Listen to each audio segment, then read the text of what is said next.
Tonight on the South Today, Wanaka is a step closer to becoming New Zealand's Hollywood, the government underwriting an ambitious project. Protesters took to Otago Regional Council meeting during a debate over a place of traditional Maori prayer. And Dunedinites are getting in touch with their emotions as the Fringe Festival welcomes an award-winning show.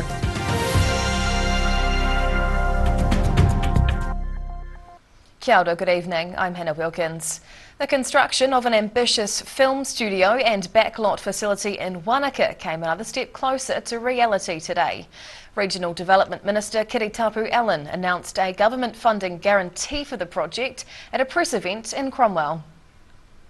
An unusual location for a government announcement. This gin distillery, one of 3 South Island projects getting a boost through investments in the regional economy. The government will underwrite $4.5 million in operational costs for Wanaka's film hub project, Silverlight Studios. We are incredibly chuffed to be supporting you in this ground zero, phase zero, and super pleased to see where these opportunities will take you. The studio's co-founder believes Wanaka is the ideal location for a feature film hub. With Wanaka having half the New Zealand average rainfall, not only is this dry, settled weather great for filmmaking, but we'll utilise solar as well as hydro for power generation. The investment will be made via the Queenstown Economic Transformation and Resilience Fund. Well, the underwrite provides confidence to the market, to the production market, that the government is behind us and the film industry in New Zealand. Backers of the studio hope to begin construction on a modular soundstage at the site later this year. In Wanaka, the South Today. A car crash on Mosgill's Gordon Road earlier today has left multiple people with injuries. Police, firefighters and ambulance staff attended the scene near the intersection of Gordon Road and Wycliffe Street shortly before 11 o'clock this morning. Police say it appeared one car had driven into the back of another, leaving 2 people with minor injuries, with another person taken to Dunedin Hospital with moderate injuries. Traffic was diverted around the scene while the crash site was cleared. Otago Regional Councillors have agreed to continue discussions around the use of karakia, or Maori prayer, to open and close their regular meetings. The debate was sparked after Councillor Kevin Malcolm walked out of a recent meeting, objecting to what he described as the imposition of karakia on the council.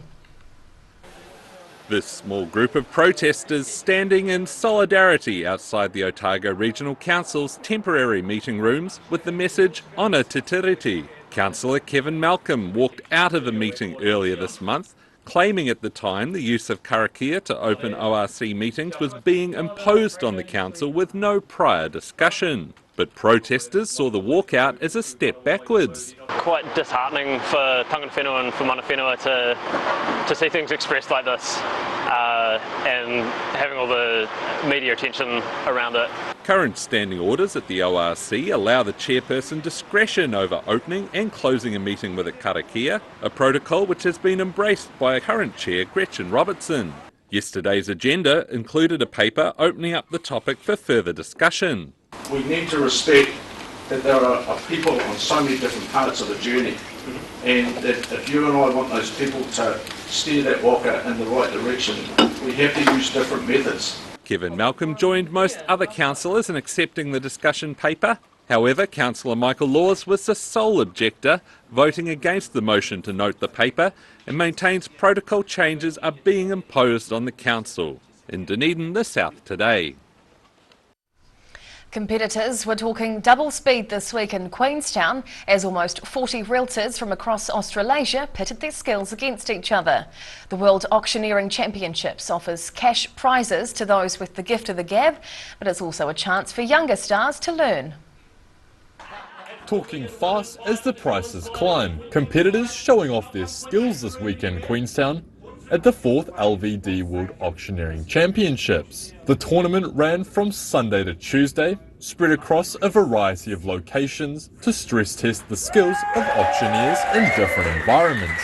39 people signed up this year, a mix of fresh blood and real estate giants from across the globe, competing against each other in a test of talking, mathematics and personal flair. There's no actual archetypal auctioneer, if you like. This is all about the individuality and the nuances that they bring to the game, and we want ingenuity, we want different, we want those particular parts of their character to come forward today. The Auctioneering Champs gives the entrants additional tools to help improve their craft and their careers, placing them under stress and scrutiny while in the spotlight. You've got planted bidders, they've got a script they have to stick to, you get the reserve just before you go out, and you run into different questions, legal questions and that sort of thing. So it's really just testing you up against your peers to see if you can get better. Gisborne's Tom Lane took the win in the novice division, with Whangare's Lewis McDonald winning in the senior division, and Connor Patton from Auckland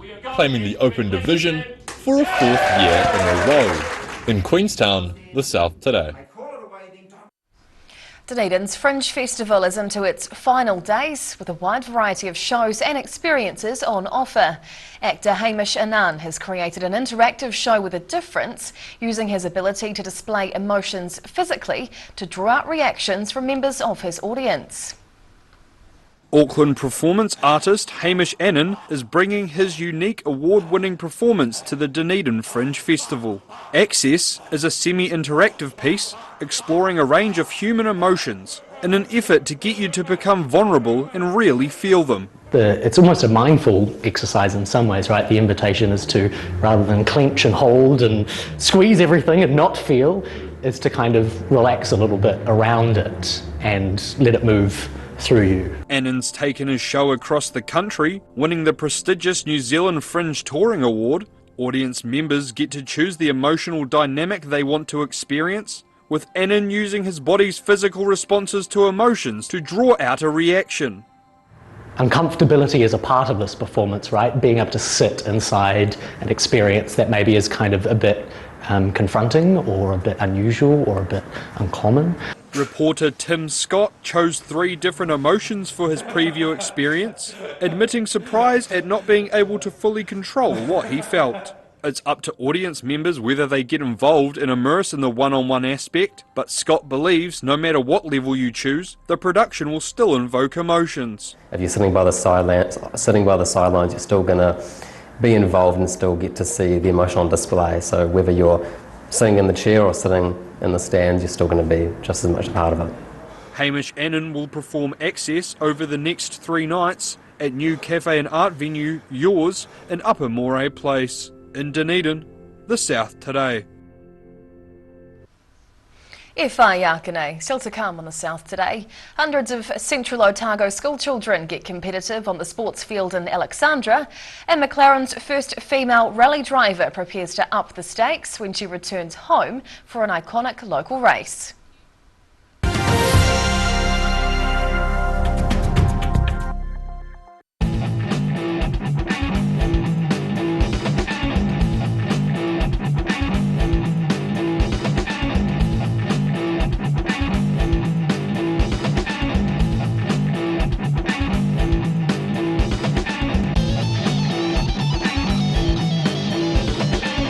Garage Dunedin, delivering quality, stylish garage doors in Dunedin for over 17 years. New doors, replacement doors and maintenance are all part of Garage quality service. Garage Dunedin offers a full range of modern quality doors to suit any home. Come visit the team.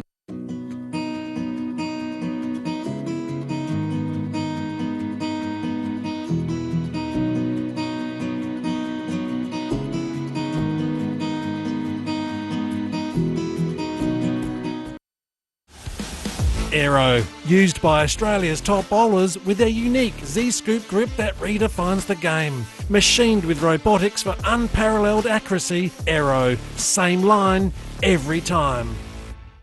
Mattress Magic! John's taken an amazing 25% off beds and bedroom furniture. An astounding 35% off mattresses. Plus, get a king and a queen price. My mate John. Drive away your way with 3 incredible offers on the Honda CR-V Adventure Ready range.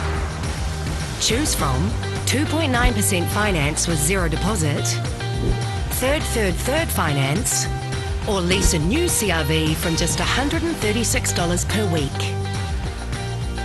These offers are only available for a limited time, so be in quick. From Honda. If you're at risk of developing melanoma skin cancer, you owe it to yourself to have a mole map. Mole map is coming to your area. Phone today to make an appointment. It could save your life.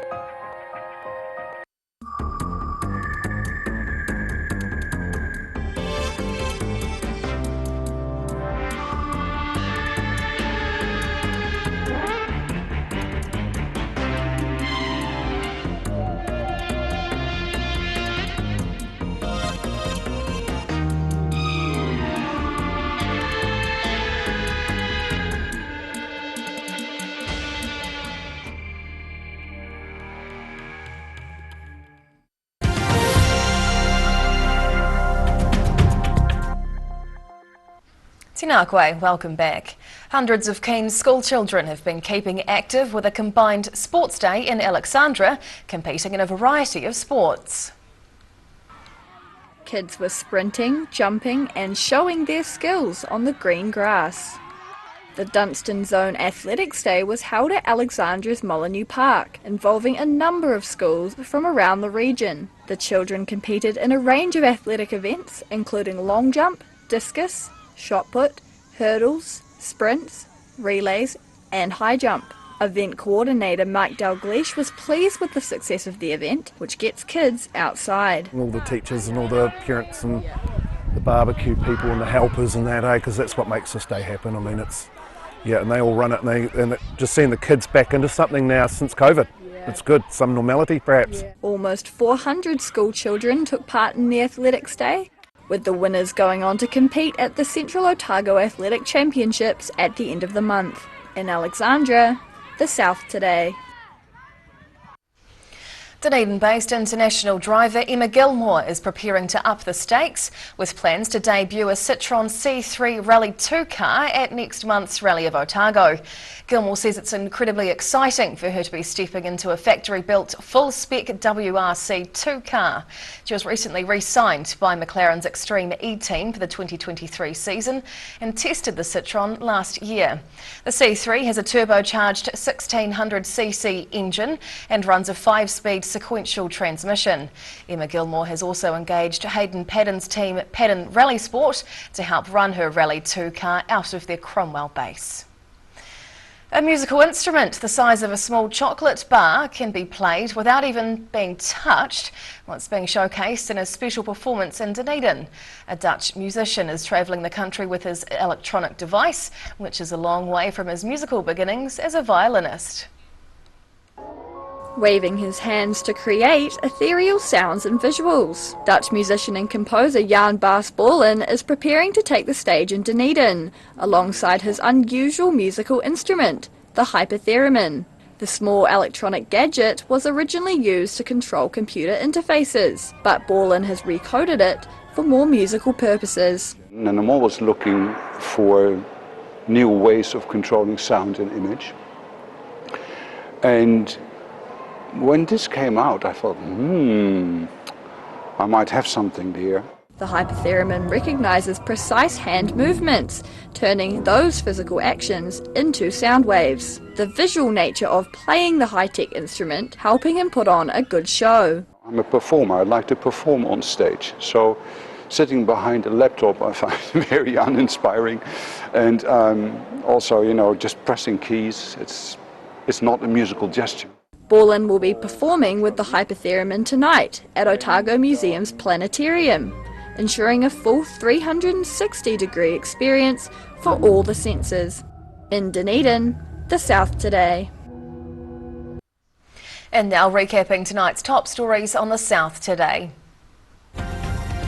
Wanaka's Silverlight Studios gets a step closer, with the government underwriting the project by $4.5 million. Otago Regional Councillors have agreed to continue discussions around the use of karakia for their meetings. And performance actor Hamish Annan has brought his show Access to Dunedin Fringe, breaking down barriers for emotional vulnerability. And now a look at what's happening in tomorrow's ODT, and we welcome the editor, Barry Stewart. Hello, Barry. Hello, Hannah. What can we expect in the paper Well, tomorrow? some good stories in the paper tomorrow, actually. Otago Museum is facing a major financial crisis. Jobs could be lost and galleries could close. The director warns, but so they're looking for funding from other sources, so we'll see how that goes. The proposed new one-way system around the new Dunedin Hospital will be accompanied by more trees and gardens and less parking, a new council report says. So that's ahead of a council meeting shortly. So, and also replacing the groins at St Clair, which is the Mayor's favourite topic, has ballooned and could be up to $1 million. The cost of consent alone could be between $165,000 and $400,000. So that's a fair gap there. But yeah, but anyway, we'll see how that progresses. And Dunedin massage healer Sonny Chin has been found guilty on 10 of 13 charges, and he's been refused bail. So sentencing upcoming. Okay, well, we look forward to reading those stories. Thanks for sharing this evening, Barry. And time now for a look at tomorrow's weather. The South Today weather, proudly brought to you by MoleMap, the skin cancer detection specialists. Looking at the situation, a milder northwesterly airflow will develop over the region tomorrow ahead of a weak trough of low pressure due on Saturday. Then southwesterly winds will develop but quickly die out on Sunday. Heading to the top of the South Island, fine with light winds and 21 up in Nelson tomorrow, 19 and similar conditions over in Greymouth, and warm with nor'easterlies and 18 down in Christchurch. Travelling to South Canterbury and North Otago, fine with northerlies and 20 degrees in both Timaru and Oamaru tomorrow. Actually, it's Ashburton and Timaru, while Oamaru is going to be cloudy with fresh nor'east winds and 18 degrees as the high. Heading westwards to the Central Lakes, high cloud increasing through here as Wanaka heads for a lovely 24 degrees tomorrow.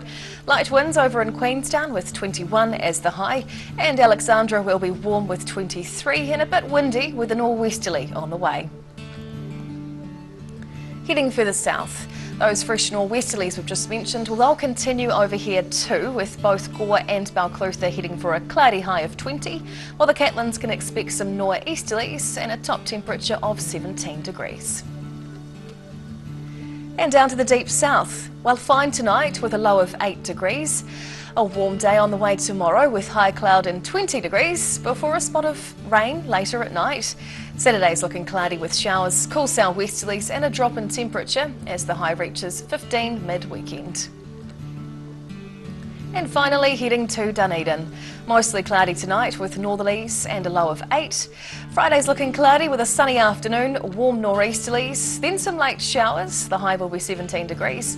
Then Saturday brings a warmer day with early showers and fresh northerlies up to 19 degrees before the late showers and southwesterlies set in again. And that's the news this Thursday. For the latest news and videos from the southern region, head online to odt.co.nz. You can follow Channel 39 on YouTube to catch our news bulletins on demand.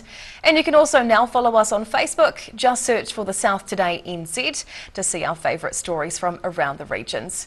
We'll be back again tomorrow. Ka kite o pōpō.